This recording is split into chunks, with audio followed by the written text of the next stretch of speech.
currently increasing. So this creates the perfect storm because I think for me, my prediction will be, you watch the year 2024, 2025.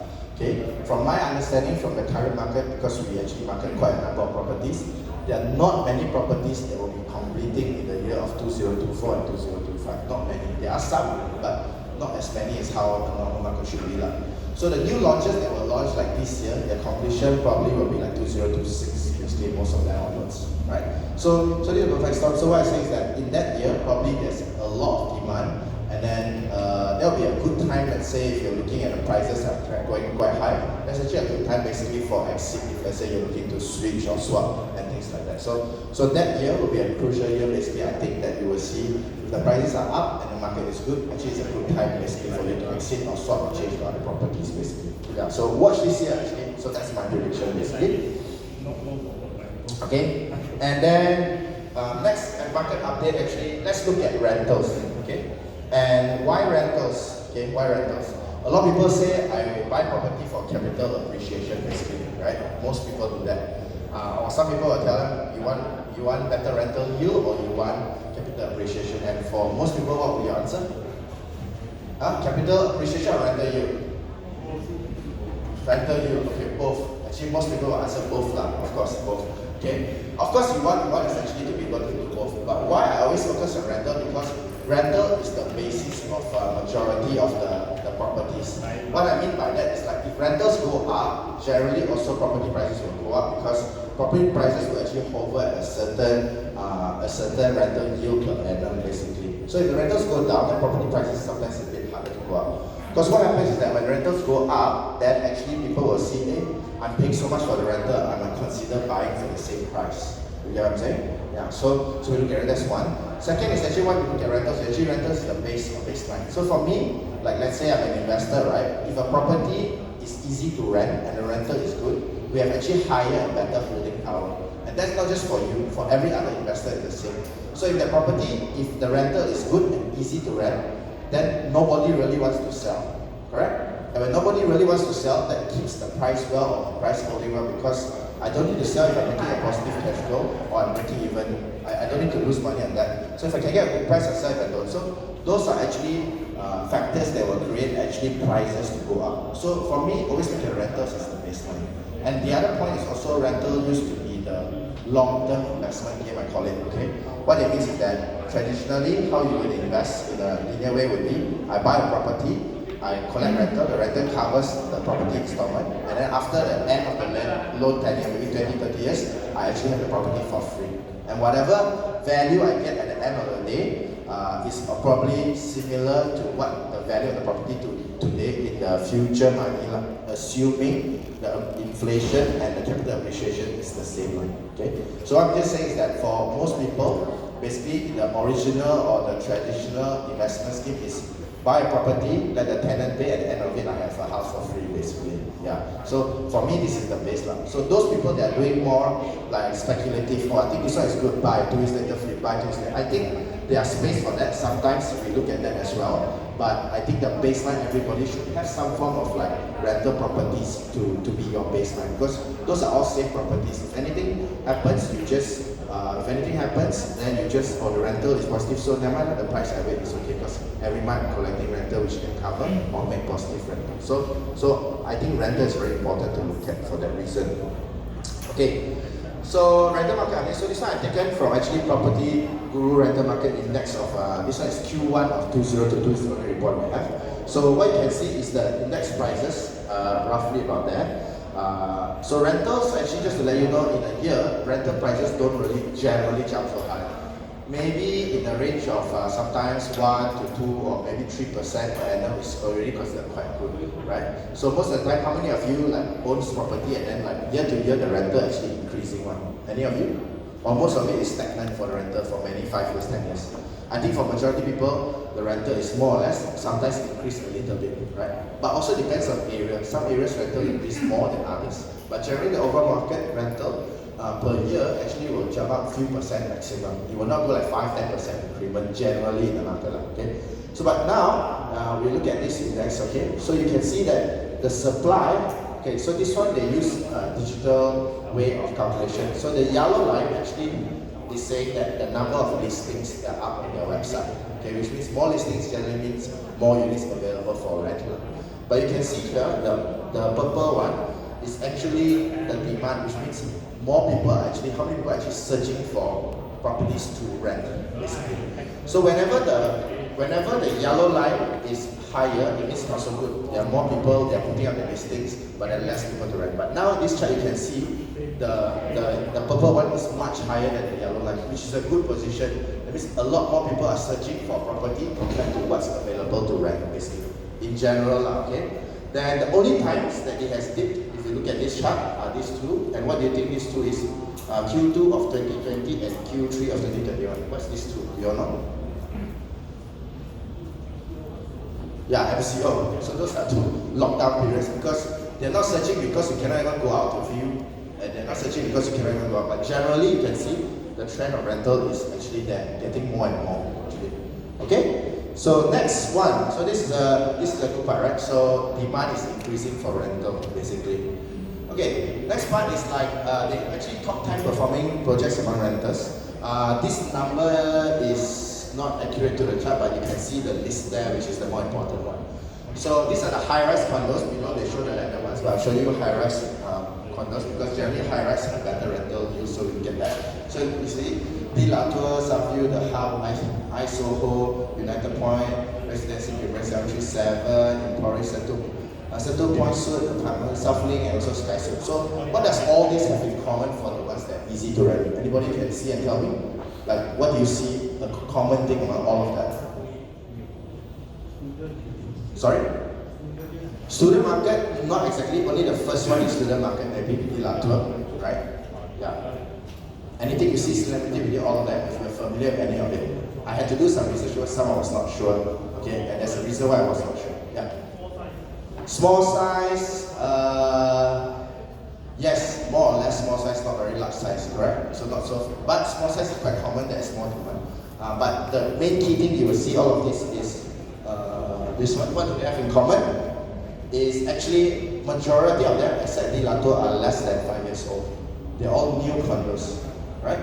So, and if you look at lower in the chart, you can see all of them are new. And the reason why I do know some of them is because like this Residency Gembira is only just completed last year, so I was not aware of it. Actually, that's a rumor with Residency Gembira, is a rumor with. But even so, the trend is just saying that generally people like to rent what? New properties, right? So if you take into context of certain area also, you look at it like, if the area is a bit old and then people say, oh, the rental there is not very good, it's old. But once there's a new property come into the market, then all the people generally like to move to the newer place. So the demand is always higher in a new property compared to older ones, especially for rental, basically. Okay? Yeah. So let's zoom in a little bit on one of them. Okay? So this is, I'm just looking at one of them called Southlink. Okay, the reason why I chose this example because I have a unit over there and then we rented it out lah, basically. So last year, I rented out this unit actually at 1,008. I don't know if you can see the number, is a bit small here. 1,008, okay? 1,800 last year. And then if you look at the rental trends, do you guys think that this year the rental would be same, up or down? Huh? Well, so positive one, everyone said up. Who says up? Who says stagnant, same? Okay, who says down this year? Okay, so the correct answer, so most of you are flat and up, up. Okay, so what was surprising to me, I've never had this before in the past 10 plus years of investing, right? It's actually this. So now, so I put it bigger for you to see. Rental is 1,008. So now if you look at it online, if you go to search the listing, right? And normally we look for featured listing, meaning that listings that people spend money to put their highlight line. Why this? Because generally these are genuine listings, that's why they spend more money on the advertising. So today, the rental is like 2,000 to 2,200. Okay, I've never seen a jump like this before in the past maybe 10 plus years of rental. Okay, and so that doesn't sound like a lot, 1,008 to 2,000 or 2,002, right? But let's do some quick maths. Okay, so if you look at the increment of 200 to 400, actually that's an increment of 11 to 22% in 1 year. So this thing I've never seen before in the past, and I was quite curious when that happened. I went to do some research and see whether is it only for this property or could it be others as well. Okay, could it be others as well? So then Then one more thing that's more surprising for me is this. In South Link, actually, it's not a low density condo that like the demand came up. So there's 1,422 units over there. But even a place that have so many units, right, to my surprise, actually the rentals keep going up. Not only that, in an area like Bangsar South, South Link is not the only condo. In fact, you see the top 10 list, there's also Southview, that's also quite popular. And along the same stretch, we've added two more condos actually. One more called Gateway and another one actually called Nova, right? So actually the supply there is quite a lot, but even so, you can see that the rental can still go up. But then again, why does not perform better? Again, why? Because it's newer, Gateway is not as new anymore, so it will not jump so high. But new, a lot of people want to go and rent, so that's why the rental is increasing. So I'm quite surprised when 1,400 units, basically when the agent called me, every day asking me got any more units to rent, but I tell them I'm sorry, don't have any more, because they say they have a lot of people queuing to rent, but there are not enough units to rent right now, and that's why the price is actually going up. Okay, and we get to choose now. So a lot of people are working, students and all that, so we get to choose the types of tenants that we want basically. Okay, next, this one done by one of my colleagues, actually, this area. So I asked her. So it's actually a property near Ara Damansara basically. So I asked her actually last year how much is the rental. So if you check back the transacted record for us, this one is internal for our system, you can see the rental is about 1,005 to 1,650 per square foot only. Roughly about that, 1,005, some 1,006, highest also 1,650. So this one is next to the train connected directly, and then in Ara Damansara basically. And there are not many, just to let you know, there are not many new properties in this site. This site I say like BJ, Bangsar Damansara Height, that is connected to the train. Majority of them are on the other side, which is like Kepo, Kajang, a lot of them on the other side. But this side, there are very few options. So that's why East Suite is one of the popular ones. So you look at the rental, today if you go to our property, you'll find that actually rental has gone up to about 1,007 and some of them reaching up to 2,000 ringgit actually. So again, if I just do a quick maths, it's actually 11 to 17% increment in 1 year. So that's quite significant because again I said normal rental maybe 2% or so is quite good already, you know. So just to backtrack a bit, just now when the rental increment to 2,000 to 22, right? I actually messaged the tenant and said, market now is 2,000 to 22, so we have to increase the rental 1,009, okay.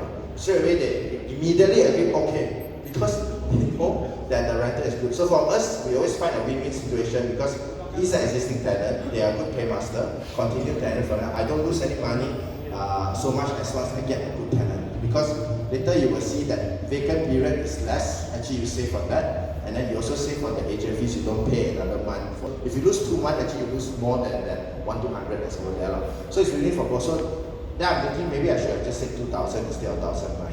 Because they so fast they immediately agree, okay, no problem, or they are okay with it. You know? So I didn't have any issues with not just one, but actually a few of the units all increased to their price. Nobody had an issue with that. Okay, so next I look at slightly further away, go somewhere. This is something newer as well. Okay, Tropicana Gardens. If you look at, so this one a bit harder for me to find the data, but there's this guy that I see from Antamas agency that actually he does a lot of rental in Tropicana Gardens. So we pull up from his Instagram basically. So this one is dated July 2021 last year basically. So there are few types of property, but generally the rental for this 600 square feet roughly is about 2,000 to 22. So I'll show you some of the ads here, 2,000, this one 22, this one 2,002. So a few of the towers are on there, but this size is roughly 2,002 basically. Okay. So today, if you look at it, the prices are actually quite high.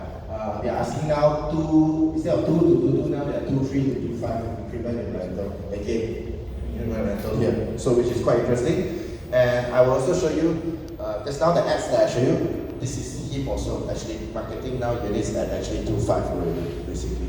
So that shows you that in this past 1 year actually rental did go up because we are starting to see the gap between the supply and demand for it, but there's no new supply due to pandemic, right? A lot of projects are delayed and all that, so there's no new supply to the market basically. Okay, so if you look at increment of about 300 ringgit plus minus, so it's about 15% 1 year, which is also super high basically. Okay, and then next basically, so does this mean that all rental has increased overall the whole market? You think so? Who says yes, overall market increase? Or who says no? Okay, so from what I have done, a study, actually the answer is no. Not all market prices have increased. Certain areas that are popular and hot and high demand actually increase. Certain areas actually the demand is not so and dropping. And generally the condos that maintain stagnant and lower are basically generally the slightly older ones, or in places that are not so accessible, basically not near to train or MRT, and also the ones that are basically